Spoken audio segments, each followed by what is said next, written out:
Assalamualaikum warahmatullahi wabarakatuh. Alhamdulillahirabbil alamin wa bihi nasta'inu ala umuri dunya waddin. Asyhadu an la ilaha illallah wa asyhadu anna Muhammadan abduhu wa rasuluh. Rabbi shrah li sadri wa yassir li amri wa hlul 'uqdatam min lisani yafqahu qawli.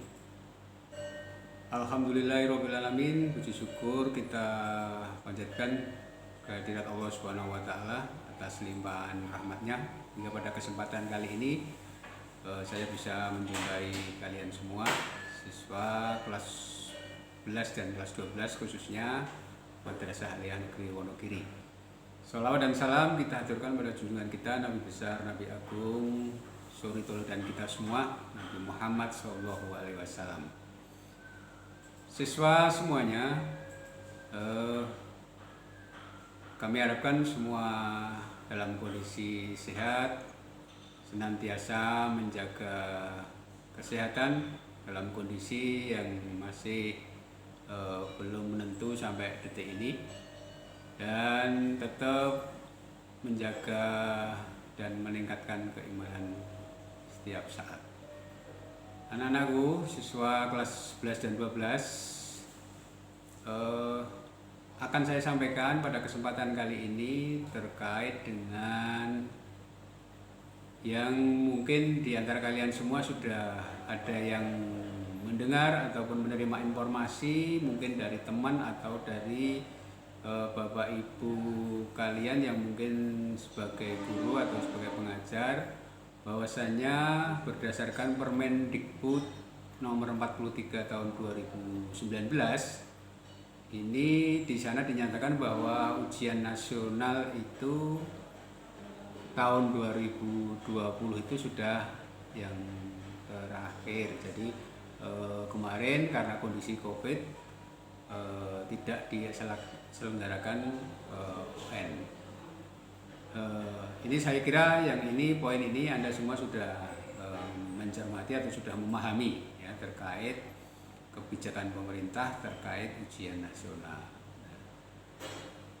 Poin pentingnya pada kesempatan kali ini yang akan saya sampaikan, poin pentingnya bahwa setelah pemerintah itu meniadakan yang namanya UN, ya, jadi yang Anda sendiri sudah mengalami di tingkat pendidikan atau di tingkat satuan pendidikan di bawah, dulu waktu di MI, SD ataupun di MTS, SMP.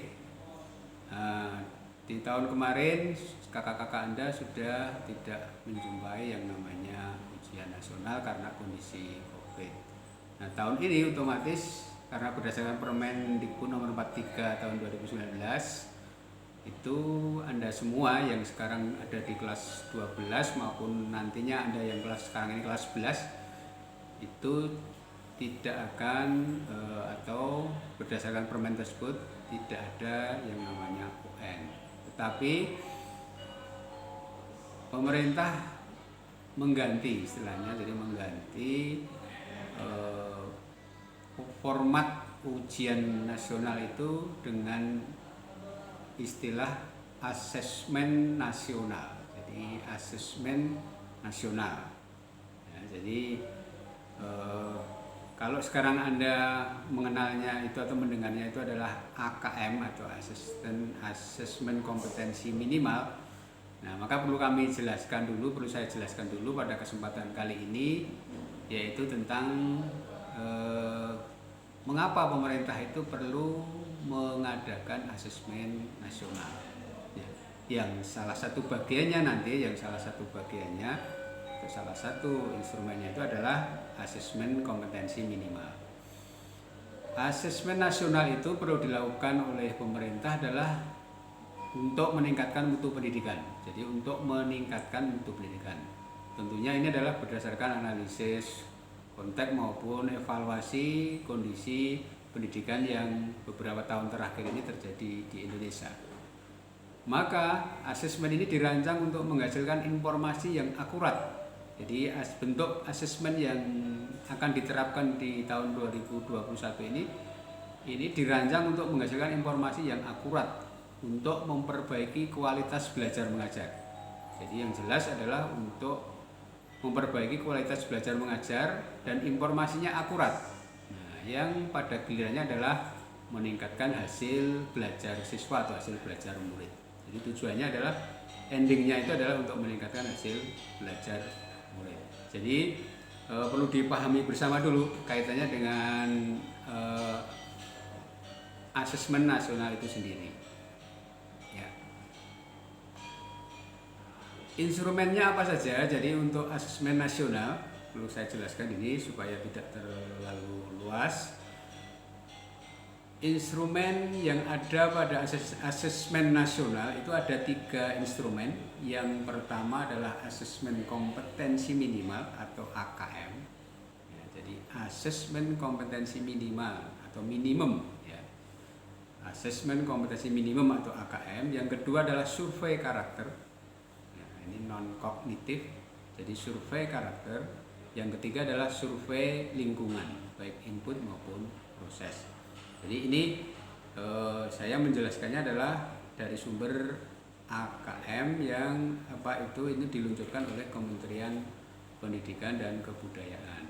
Ya, jadi ada 3 instrumen, yaitu asesmen kompetensi minimum, saya ulangi, kemudian survei karakter, kemudian yang ketiga adalah survei lingkungan. Nah, tadi disebutkan di atas bahwa tujuannya adalah untuk meningkatkan mutu pendidikan. Maka dari ketiga instrumen itu nanti harapannya itu pemetaan sebuah satuan pendidikan atau sebuah sekolah baik SDMI, SMP, MTS maupun kita di SMA maupun di Madrasah Aliyah akan dipetakan berdasarkan hasil dari 3 instrumen asesmen nasional tersebut. Ya, jadi ini instrumen yang ada. Selanjutnya tadi disebutkan terkait dengan 2 instrumen yang pertama bahwasanya ada AKM dan ada survei karakter. Nah, itu beda atau sama kan? Beda atau sama kan? Nah, mengapa hal itu menjadi penting untuk dilihat atau dipetakan dari pemerintah? Kita lihat untuk AKM. Jadi untuk AKM itu adalah mengukur hasil kognitif melalui 2 hal, yaitu literasi membaca dan numerasi. Ya, saya ulang. Jadi untuk AKM ini adalah mengukur hasil kognitif melalui literasi membaca dan numerasi. Ya, saya yakin kalau literasi Anda sudah sering mendengarkan, tapi perlu kita jelaskan bahwasanya untuk literasi itu bukan hanya sekedar kemampuan membaca. Ya, jadi siswa semuanya yang namanya atau yang diuji di AKM ini nanti adalah kemampuan membaca tetapi mampu untuk menganalisis dan memahami konsep suatu bacaan. Nah, ini yang dalam lagi. Jadi memahami dan mampu menganalisis suatu bacaan. Nah, ini nanti diwujudkan dalam bentuk soal yang panjang. Jadi Anda dihadapkan dengan soal yang membaca dulu, memahami bacaan, kemudian Anda mampu menganalisis dari hasil bacaan tersebut untuk memberikan jawabannya. Jadi untuk memberikan jawabannya, ini kemampuan literasi membaca. Nah, kemudian yang kedua numerasi. Jadi numerasi itu adalah kemampuan menganalisis menggunakan angka. Jadi kemampuan menganalisis menggunakan angka. Ya, jadi 2 hal yang ditargetkan diukur dari pencapaian AKM ini, ya, ini dengan soal-soal yang meliputi 2 hal tadi. Dan ini perlu pembiasaan dari Anda semua. Jadi perlu pembiasaan, perlu berlatih untuk menyiapkan Anda mampu mengatasi soal-soal kaitannya dengan literasi membaca dan numerasi. Karena di materi ini adalah bukan sekedar materi yang ada di kurikulum atau target kurikulum, tetapi sekali lagi ini hal yang mendasar. Jadi hal yang mendasar yang harus diketahui atau sebagai dasar untuk kita semua ini posisi atau kemampuan pencapaiannya di dua hal itu tersebut di skor atau di kategori berapa. Jadi di kategori berapa. Kemudian yang kedua yang ditargetkan dari asesmen nasional tadi melalui AKM adalah survei karakter, ya, survei karakter, yaitu mengukur hasil belajar emosional. Jadi mengukur hasil belajar secara emosional dalam dalam bahasa yang berbeda. Dalam konteks ini adalah pelajar yang berpancasila. Ya, karena kaitannya dengan karakter ini sudah dari awal K13 itu karakter itu sudah didengungkan atau sudah diwacanakan di setiap mapel, tetapi mungkin hasil evaluasinya tidak ada perubahan yang signifikan tentang karakter ini. Maka dari hasil nanti ujian AKM itu akan muncul survei karakter. Ada 6 karakter atau 6 sikap yang muncul di survei karakter ini. Yang pertama yaitu beriman, bertakwa, berakhlak mulia. Jadi karakter yang pertama adalah beriman, bertakwa, berakhlak mulia. Sedangkan karakter yang kedua adalah berkebinekaan global. Ya, jadi hasil Anda menganalisis atau menjawab permasalahan itu akan nampak karakter berkebinekaan global. Kemudian yang ketiga adalah bergotong royong. Jadi karakter bergotong royong. Kemudian yang keempat bernalar kritis. Nah, ini bernalar secara kritis. Kemudian mandiri, dan yang terakhir adalah kreatif. Jadi yang terakhir adalah kreatif. Jadi saya ulang, ada 6: beriman, bertakwa, berakhlak mulia, kemudian berkebinekaan global, bergotong royong, bernalar kritis, mandiri, dan kreatif. Ini yang menjadi karakter atau yang nanti akan dihasilkan dari AKM, dari survei karakter. Kembali ke permasalahan awal, ya, mengapa di AKM itu kok yang diukur literasi dan numerasi? Ya, jadi mengapa yang diukur itu kok literasi dan numerasi? Jadi ini hal yang yang kita hadapi sehari itu di mapel kan seakan-akan bukan itu kan, tapi yang ditargetkan di AKM ini adalah literasi dan numerasi. Mengapa? Karena dua kompetensi dasar ini itulah yang diperlukan oleh siswa. Ya, sekali lagi, dua kompetensi dasar ini tentang kemampuan membaca, memahami, menganalisis bacaan, kemudian literasi atau numerasi dengan menyelesaikan masalah dengan angka. Jadi kompetensi kemampuan menganalisis menggunakan angka inilah yang diperlukan oleh siswa. Terlepas kedepannya nanti mau bercita-cita menjadi apa. Jadi dari dua kompetensi itu kalau hasilnya itu sudah di atas kompetensi yang ditentukan, tentunya ini sudah cukup untuk sebagai dasar untuk bercita-cita itu menjadi apa. Sehingga ini penting sekali untuk sekarang ini dua hal itu diuji atau di analisis kompetensi minimumnya. Ya. Selanjutnya, kira-kira siapakah yang menjadi peserta asesmen nasional nanti? Jadi siapa yang menjadi pesertanya? Baik. Sebelumnya perlu kami jelaskan bahwa kalau dulu ada ada semacam kekhawatiran terkait UN itu menentukan kelulusan. Jadi kalau dulu ada kekhawatiran terkait UN itu menentukan kelulusan. Nah, pertanyaannya sekarang ini ada AKM. Ya, mungkin dalam hati Anda semua juga bertanya, kira-kira AKM itu menentukan kelulusan Anda nanti di SMA atau MA ini iya atau tidak kan gitu. Jadi menentukan kelulusan atau tidak. Maka jawabannya adalah asesmen nasional atau AKM ini tidak menentukan kelulusan. Jadi karena pertama, asesmen nasional atau AKM ini tidak diberikan kepada murid atau siswa di akhir jenjang. Kalau Anda semua ya di kelas 12 ya.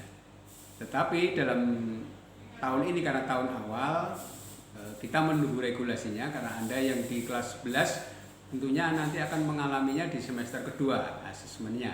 Sedangkan Anda yang sekarang ini di kelas 12, karena sudah di kelas 12 posisinya, kalau itu nanti diterapkan di tahun 2021, otomatis yang kelas 12 sekarang ini itu mengikuti AKM-nya di kelas 12 nanti di semester genap. Ini kita menunggu regulasinya. Tadi ini belum ada regulasi yang menentukan ini, tetapi kita hubungkan dengan yang di depan karena UN-nya sudah ditiadakan diganti AKM. Sedangkan sekarang posisi Anda di kelas 12, nanti yang kelas 12 regulasinya menunggu, tetapi harus punya pengalaman tentang AKM. Jadi harus punya pengalaman, atau nanti suatu saat ketemu dengan AKM, maka harus terbiasa dengan soal-soal AKM. Jadi asesmen nasional itu sekali lagi tidak menentukan kelulusan. Kemudian asesmen juga tidak digunakan untuk menilai. Jadi tidak digunakan untuk menilai peserta didik. Artinya Anda nanti akan lulus dari madrasah dengan membawa nilai asesmen sekian atau berapa, itu bukan itu. Jadi asesmen bukan arahnya untuk menilai peserta didik. Yang meluluskan Anda itu nanti tetap kewenangannya ada di Bapak Ibu guru melalui ujian madrasah atau ujian sekolah. Jadi kewenangan untuk menentukan kelulusan itu ada pada Bapak Ibu guru yang setiap hari mengajar ataupun mendidik Anda semua mulai dari kelas 10 sampai dengan kelas 12 ya. Jadi intinya yang terkait dengan kelulusan tadi di awal, siapa yang nanti mendapatkan AKM saya sebutkan dari Kementerian Pendidikan maupun Kementerian Agama tentunya. Ini diperuntukkan di kelas tengah, jadi diperuntukkan di kelas tengah. Jadi kalau SMI atau SD itu kelas 5, kalau MTS ya di kelas 8, kalau kita yang di aliyah itu tentunya kelas 11. Tetapi sekali lagi saya ulangi, karena Anda yang kelas 12 ini adalah di tahun awal dan mengalami situasi yang seperti ini, kita sambil menunggu regulasinya kan kita tunggu. Tapi kalau nanti Anda harus menghadapi, berarti nanti di Anda ketemunya nanti di semester genap. Untuk kelas 12 sudah semester 6 berarti, sedangkan untuk kelas 11 ini masih semester 4 akan mengikuti yang namanya AKM. Jadi targetnya adalah di tengah. Mengapa mestinya harus di kelas 11? Nah, karena ini tujuannya adalah untuk meningkatkan mutu pendidikan, maka setelah hasil pemetaan evaluasi itu sudah diketahui, tindak lanjutnya terhadap sekolah atau madrasah ini akan segera bisa dilakukan. Jadi tindak lanjutnya akan segera bisa dilakukan. Jadi ini yang harus dicermati Anda semua. Jadi terkait dengan menyiapkan itu, maka perlu ya pembiasaan. Jadi untuk pembiasaan bentuk soal-soal, kalau dulu akhir-akhir ini itu sudah dibiasakan dengan soal HOTS, high order thinking skill, jadi soal dengan tingkat kesulitan tinggi ya. Sedang untuk literasi ini butuh pemahaman dan butuh analisis, menganalisa suatu masalah ini butuh berlatih untuk membaca secara detail. Nah, ini yang menjadi tanda tanya. Nah, sekarang ini karakter Anda semua ini kalau tidak dilatih menghadapi permasalahan-permasalahan yang seperti itu butuh kesabaran. Jadi butuh kesabaran. Apalagi yang numerasi, jadi numerasi itu terkait dengan angka. Jadi kalau sudah kemampuan menganalisis menggunakan angka, baik Anda di IPS maupun baik Anda di IPA, nah ini kemampuan numerasinya ini diukur, dipetakan sejauh mana Anda bisa menguasai soal-soal yang tipenya numerasi ini. Dari itu, jadi dari dua hal itu, ya, jadi nanti yang akan diujikan di semester ya, di semester yang nanti akan disampaikan ini, kita harapkan Anda semua tidak kaget atau tidak menjadi hal yang pesimis atau takut. Maka untuk itu minggu ini kita akan adakan pelatihan atau semacam tryout AKM, ya. Minggu ini kita akan dari madrasah akan mengadakan tryout AKM. Maka ada prosedur yang harus Anda siapkan. Nanti tryoutnya dengan online, dengan posisi Anda masih di rumah menggunakan HP, ya. Maka langkah yang harus disiapkan, yang pertama nanti Anda harus mendownload aplikasi Exam Browser EduBrain, ya. Exam Browser EduBrain nanti akan disampaikan di grup, ya, tentang Exam Browser EduBrain. Anda harus download di HP Anda. Kemudian langkah itu setelahnya adalah buka aplikasi dan masukkan username dan password untuk tryoutnya. Jadi username dan password yang nanti ada pada kartu peserta nanti akan kita sampaikan. Jadi username dan passwordnya akan disampaikan, dan kartu pesertanya juga melalui grup kelas tentunya. Setelah itu copy dan paste token ujian yang akan di-share oleh panitia. Jadi ada tokennya, jadi dipaste setelah nanti Anda akan melakukan ujian. Kemudian konfirmasi data diri sudah oke, kemudian mengerjakan stake 1, 2, 3. Setelah itu oke, jadi klik oke. Nanti petunjuknya akan di-share secara lebih lanjut. Jadi intinya begini siswa semuanya, di minggu ini hari Rabu tanggal 11 insya Allah Anda semua kelas 11 dan kelas 12 yang sekarang ini duduk di kelas 11-12 akan kita berikan pelatihan semacam tryout assessment kompetensi minimal atau AKM tadi, supaya Anda mengenal lebih awal. Jadi lebih awal untuk soalnya seperti apa, berapa durasi waktunya, ya. Jadi kami mohonkan semuanya untuk menyiapkan diri, baik segala sesuatunya fisik maupun peralatannya dan segala sesuatu yang dibutuhkan. Tentunya sekali lagi semua berjalan ketika Anda semua dalam keadaan sehat, ya, jadi dalam keadaan sehat, happy dan juga disiapkan. Saya kira itu yang kami sampaikan. Anda juga bisa belajar di di Google atau di yang lain tentang AKM. Saya kira cukup dari saya penjelasannya. Kalau dirasa kurang, sekali lagi silahkan perluas wawasannya kaitannya dengan AKM yang ada di Google maupun yang lain, ya. Demikian dari saya.